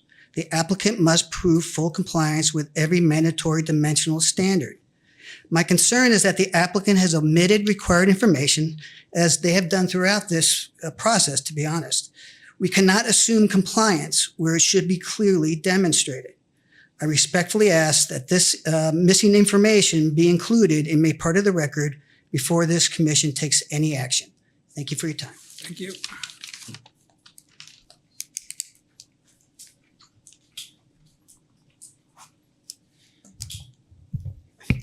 Hi, I'm Keith Robertson, a managing director with a firm called Ziegler. We are the financial consultant to McLean, have worked with McLean for probably 15, 20 years now. And it will be my responsibility to go out and raise the capital for the project, assuming the project moves forward. I'm up here to address some of the financial questions that have been posed or that have been presented. Beverly mentioned that I had spoken at the Wetlands Commission on December 16th to address these same questions. So Fitch ratings rates McLean. There are 1,911 life plan communities, otherwise known as CCRCs, in the country. There are about 1,500 not-for-profit life plan communities, and Fitch rates 170 of them. So about 10% of the life plan communities in this country don't even have a rating, meaning they're non-rated. Financial strength is below what is required to secure a rating. At a triple B or at a double B plus level that McLean maintains is among the strongest life plan communities in the country. So by reading the double B plus rating, which is one notch below investment grade, I would say is a slight inaccurate interpretation of the financial strength of McLean. McLean has very sufficient cash reserves, and the operating metrics that the gentleman referenced, most life plan communities in this country, based on GAAP, generally accepted accounting principles, requires that they can't account for the entrance fees that are received every year. They have to amortize those over the life of the resident or over the life of the building, creates that operating loss, as well as the negative net assets that many times you see on a life plan community's financial statements. So it's not indicative of a weak organization or a poor performer. McLean is frankly anything but. McLean is among the strongest life plan communities in the country. And I just want to assure the commission that McLean is financially sound and is among the strongest life plan communities in the country. Thank you. Thank you.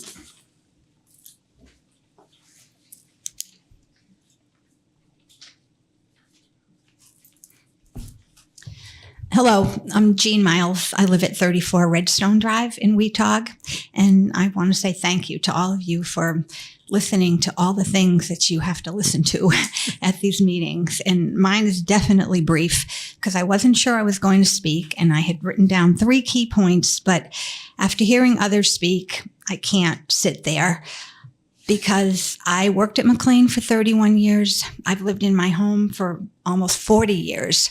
So I think I understand how McLean works and why they're doing this. And it's very difficult to sit there and listen to these allegations and complaints and implications. So I'm standing here and I will be brief. I think, and I don't go to a lot of board meetings, but I think that your job is to figure out what's best for all of Simsbury. And my understanding is that there's a dire need for homes like this for people like me and my friends. And I'm here representing a lot of people that aren't in the room. We've lived here a long time. We want to stay here. And there's a big need for what this proposal offers. It could be an ideal alternative for me. And believe me, when I started working at McLean 30 years ago, I never thought I'd be old enough to say something like that. But here it is. People like us are the volunteers at the Loan Locker and the library and the garden club and all over. And I'm hoping Simsbury wants us to stay in town. And this is one way to let that help happen. The second point I want to make is that the project's so ideal because regardless of what some people said, it really is good for the town. It does add to the tax base. It's not going to cost the town a lot. No schools. Oops, sorry. Did I break it? No schools. I mean, social services, McLean, we won't be needing all that. So it's really a great project for the town with minimal expense. The other point that I wanted to make is that unlike other proposals that are designed to generate a lot of revenue, this one is to fill a recognized need. And many people have said that. So I won't belabor it, but I will just say that McLean owns the property. They've evolved over 50 years because they see the needs of older persons. That's what they're experts at. And what's that saying? This is not your father's nursing home. This is not your grandfather's. 50 years ago, 73-year-olds weren't playing pickleball. They weren't on the bike trail. They were sitting down. Now we need houses. So that's where we're at. And McLean is here for us. So I'm just going to ask that you approve their proposal and let it move forward in a timely way. And I really appreciate all that you guys are doing for our town. Thanks. Now someone's going to have to help me put this back in place. Oh, wait a minute. I don't know. Almost. Thanks. Thanks very much.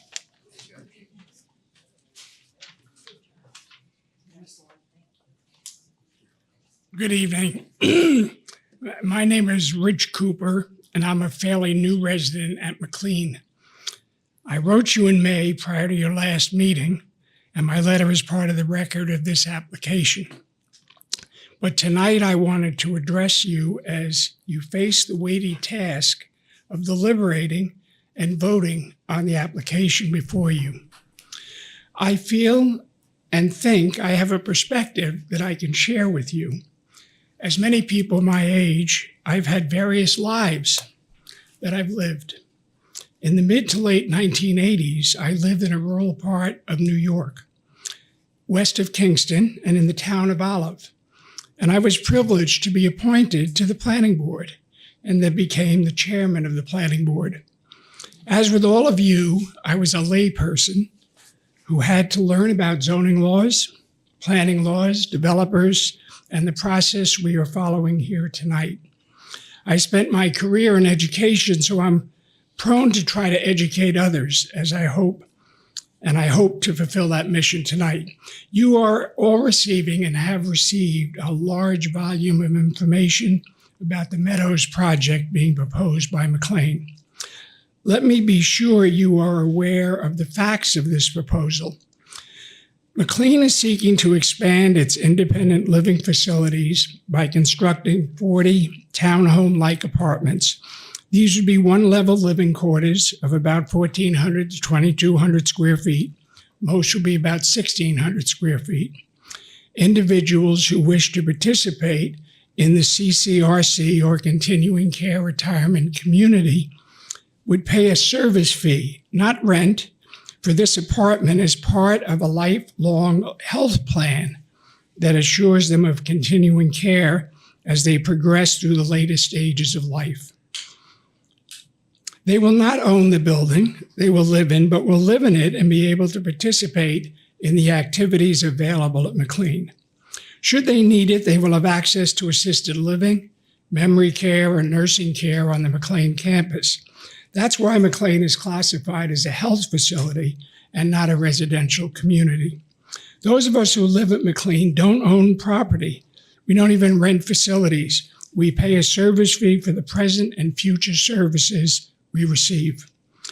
Most importantly, there is a tremendous need for this type of housing for seniors who are planning for their future health needs, but are still vibrant and active and wish to socialize with their peers.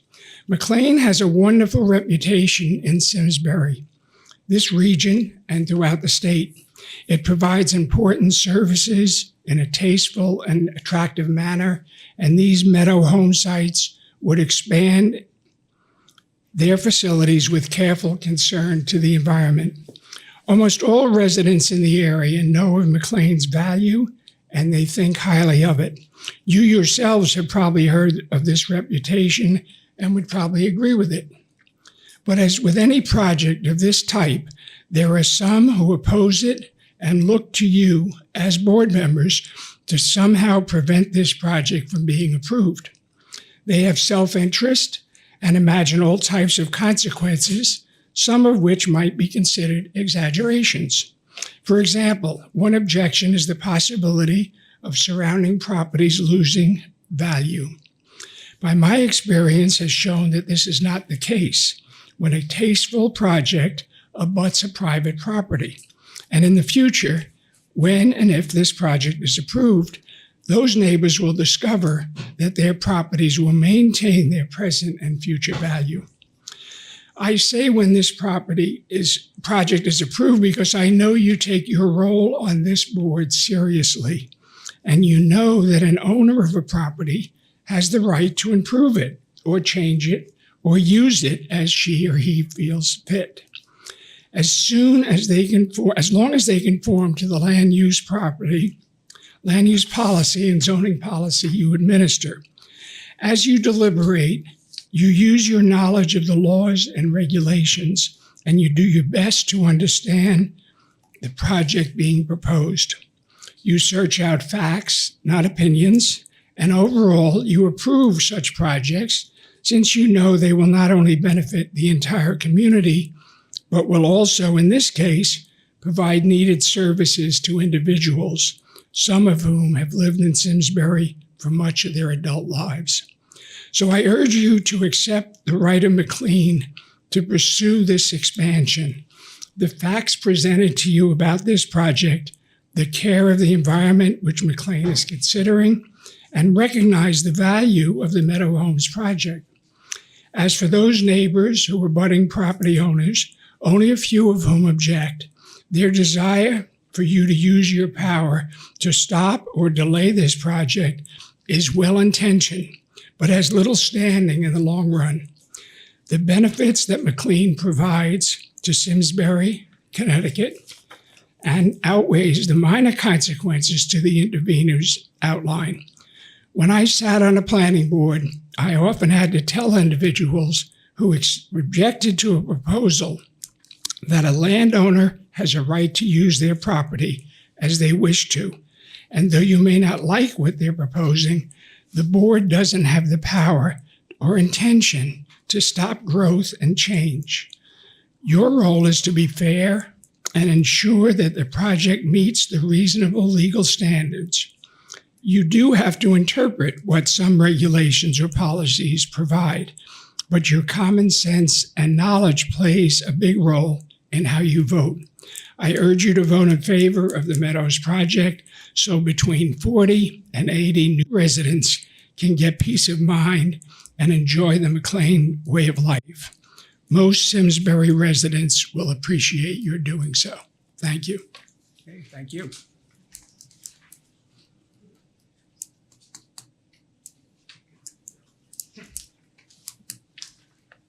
Good evening. My name's Jerry Toner. I live at 26 Ridge Road, and I've been a resident of Simsbury for 46 years. A very proud resident of Simsbury. I'd like to echo a couple of comments that previous speakers made. The gentleman before me said it best. This is McLean's land, first and foremost. And one of the things whenever I think of McLean and their history in this town is their reputation and their history of environmental stewardship. And I would have no question in my mind that this project would be consistent with that stewardship that they have shown before. I want to support the project that McLean's putting forward, the Meadow Homes project. Like many retirees, my wife and I are looking at housing options in town.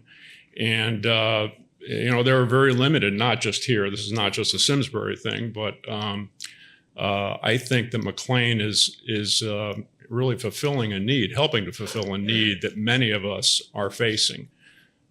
Simsbury is a very special town. And I think many of us, maybe even some of the people I know it was mentioned that people from other towns might want to come here, and I certainly wouldn't blame them.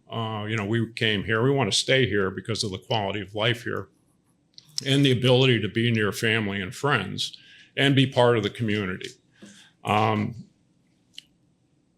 This project is well thought out by McLean, and the expansion on this campus, again, I think speaks to their environmental stewardship. One of the comments that I did want to speak to, one of the earlier speakers questioned whether they would fulfill their obligation. If this project were approved, if they would fulfill their obligation that we saw in the landscaping plan. And my understanding is that, and my belief is, yes, they absolutely would. I think the question that is somewhat disingenuous.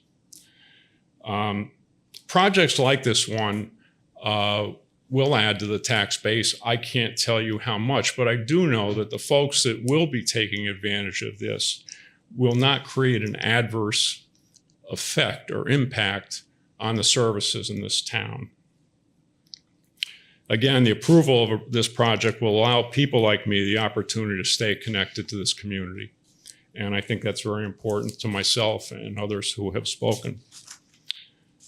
I appreciate your time and consideration. And I know this has been a lengthy process for all of you.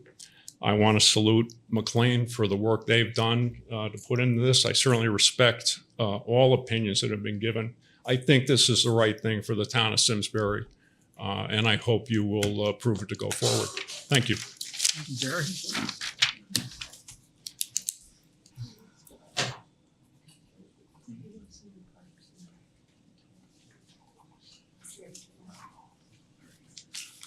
Good evening.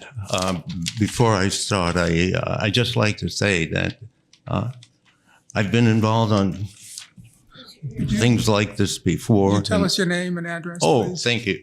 My name is Tony Festaday. I live with my wife at McLean's at 50 Sarah Lane. We're up here from Westbrook, and I've been on a few committees, Traffic Authority, and I have to say that you folks really put in a lot of effort into this. I'm duly impressed with the staying power. One of the things I've got something written here, but frankly, I really cannot get to it, because in all the talking that I've heard tonight, I haven't heard the word people. I've heard about snakes and grass and things of that nature and birds, and they're all important, believe me. But I think we need to put in a dimension that talks about the humanity that's affected by what McLean provides. And if that were to be cut short, then there would be a significant hurt to people. McLean's had a study when they announced this, and within a very, very short time, they got over 160 applications for the rooms, for these homes to be built. So that's really astounding to me. And I would have thought that we'd be saying to ourselves, we do have an aging population. If you look at any of the bottle diagrams, the 65 and above is one of the fastest growing, age segments in the United States, and that includes Connecticut as well. So really, I urge you to approve this. It's good. My experience at McLean's has been very, very positive, and I speak for my wife about that as well. And I think that they will serve and do serve at present a real and very, very necessary support for people my age, and you might be that as well. So one thing I'd like to point out, listening to the story of the Knoll, it's a fact that the Knoll and McLean properties were there before the homes were. And I think you have a right to object to this project. I do. And I think it would be terrible if for some reason that right to object to it or talk about it in meetings that would be terrible. At the same time, I really urge you to accept this proposal, and I think it will help lots of people. Thank you. Thank you.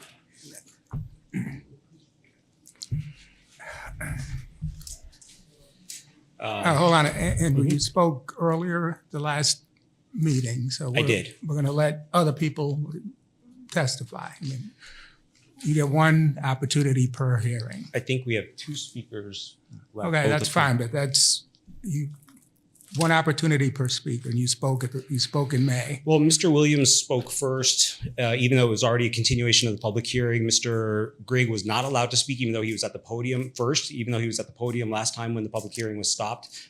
So, Mr. Chairman, I respectfully request that we have the opportunity to, and also I was referred to personally several times during the meeting tonight. And there was a response to our request for a traffic study in writing. So it seems like there's a couple of things that are open and that should be discussed publicly. Well, with respect to Mr. Green, if he wants to speak this evening, we're happy to hear from him. But the rules are that people are allowed to testify once per hearing. We already heard from you. We understand that the rules are that you are allowed to, it's at your discretion as chair. And so I request, as somebody who's lived here for 19 years and spent 19 years doing an awful lot of work in this meadow, making sure that it is safe, including communicating with McLean regularly, that I have the opportunity to speak for 5 minutes. Okay, well, but if that doesn't decision help is our cause. my decision is that you've spoken already. We listened to you last time, and we're going to give other people an opportunity to speak. Okay, then I'll wait until other people have had the opportunity to speak. No, I mean, the point is that you're allowed to speak once during the public hearing, and you have already spoken. I want to be consistent in how we treat people who testify. Okay, And that's the way we've different handled than it. my understanding the rules were, according from our conversation and also from the conversation that Mr. McGregor had with John Pico, that it was at chair's discretion. But if it's your discretion, then that will be. I understand that that's the ruling. I do think that it's a shame that we're not talking about McLean's mission and the irony of them not allowing people in. I think it's the issue around the road is shocking and something that we should discuss. Thank you. Thank you. Anyone? Who's next? Mr. Chair, I did speak at the last meeting, so I will not speak again, but I just have one request. Like Mr. Grossman, I was personally singled out by some of the remarks from McLean representatives this evening. So what I would respectfully ask is that you keep the public hearing open so that I and others who were singled out have the opportunity to provide written comment to the committee after today's session. Okay, thank you. Thank you.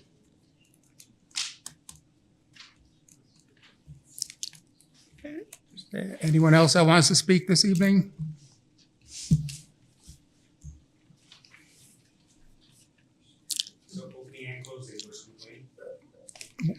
Hold on. I do.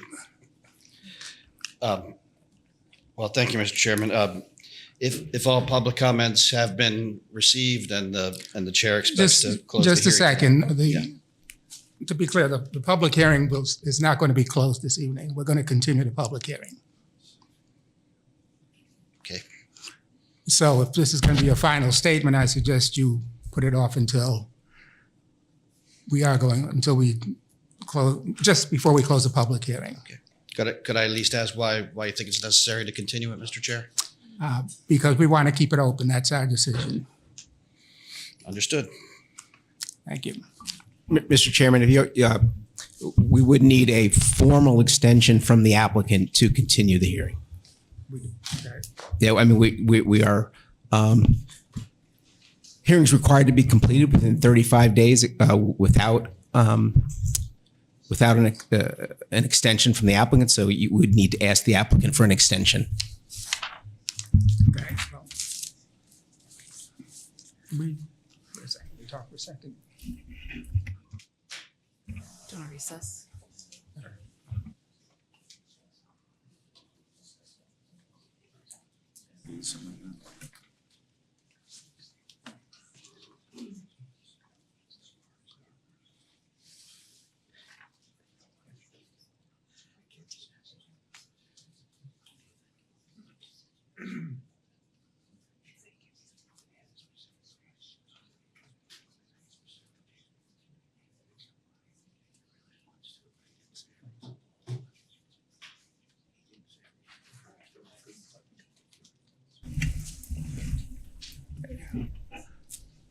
Can I get Mr. Williams? Yes, sir. So I've been advised by the town planner that we will need your concurrence to continue the public hearing. So I'd ask that you concur that we continue the public hearing until July 6th. Well, I mean, I'm certainly inclined to agree to the request if you and the commission feel it's necessary, Mr. Chair. I just want to note, though, we've had multiple hours of public hearing over 2 evenings over the course of a month. Plenty of people have had opportunity to speak. Really is the purpose of a public hearing, of course, for us to present the application to you and for the public to have the right to be heard. So they've had that here over 2 nights, plus our application's been pending for a couple of months. So anybody who wanted to has had opportunity over that entire time to submit written comments. So I also have to bring to bear fairness to the applicant, my nonprofit institution client, that we have to weigh whether is it necessary, is it fair to them to endure additional expense and delay to keep the hearing open for what? It doesn't sound like there's anybody who hasn't had an opportunity to speak or to present their views, which is the purpose of the hearing. And I don't believe we have any outstanding issues or comments from any technical staff or anybody else, or questions from the commission that I've heard so far.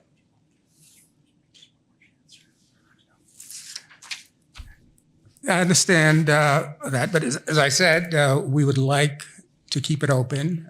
We think that there may be other people in town that want to speak on this. As you can imagine from your several months of dealing with the various commissions in town, this is controversial development in town.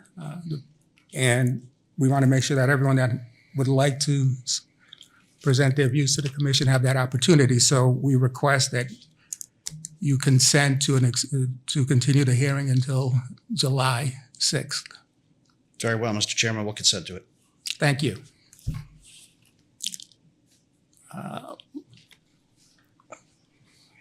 Laurie, did you want to speak before we adjourn for the evening? I wasn't even going to speak. I'm Lori Boyko, and I haven't been following this as closely as some other things, and I walked into this meeting late because I was in another town meeting in another room. But in listening to the remarks, given the nature of this development and given the importance of the public, the residents, the electors of the town of Simsbury being heard, and given that some of their names were used in others' testimony, and they don't have a way other than doing so here to publicly rebut anything that might have been said about them, I do think whether tonight or at another continuation of the public hearing, they should be granted the opportunity to be heard a second time if they need to rebut something that was said or correct facts on the record, but particularly to represent themselves and rebut what was said about them. Okay. That's it. Thank you. Okay. Anyone else want to speak this evening? Nope. Okay. So I'm going to move that the zoning commission continues the public hearings on ZC 26-06, McLean text amendment, and ZC 26-07, McLean site plan and special exception application to July 6, 2026 at 7 p.m. at the Simsbury Public Library. Is there a second? I will second that. Okay, any discussion? Yeah, all I'll say, Mr. Chair, I think I appreciate the applicant extending the public hearing. This gives people the opportunity, if not in person, to at least, if they want to correct the record on anything, they can submit it in writing, which the continuation of the public hearing does. So just I wanted people to understand that that's one of the results of being able to extend it. So thank you. Okay. Any other comments? Nope. Okay, all in favor, please say aye. Aye. Aye. Okay, the motion passes 6-0. Okay. Can I get a motion to adjourn? Is there a second? All in favor? Aye. Aye. Okay, we stand adjourned at 9:08. For over 40 years, SCM has been the voice of our town, bringing us together through local programming, education, and live broadcasts. SEM isn't just about television. It's about empowering our community, ensuring our voices are heard during government meetings, and celebrating milestones like our high school graduations. But today, SEM faces a challenge. Our funding structure is based on television subscriptions. And it's no secret, people have been cutting the cord. With a shift to internet-only subscriptions, SEM receives less revenue, even though all our programming is freely available online. We need your support. We need your support. We need your support. We need your support. We need your support. Your donation can make a difference. It will ensure that SCM remains open, continues to educate our youth, and keeps our community informed. Thanks to SCM, I've been honing my creative skills, helping me work towards my college degree. SCM is crucial for keeping our community connected. SCM isn't just here to broadcast local events. They're actually preserving Simsbury's history. Join us in preserving Simsbury's voice. Simsbury's voice. Together we can ensure that SCM continues to thrive for generations to come. Visit our website or scan the QR code on your screen to make your donation. Every contribution counts. Thank you for supporting Simsbury Community Media, where your town, your schools, and your government come together.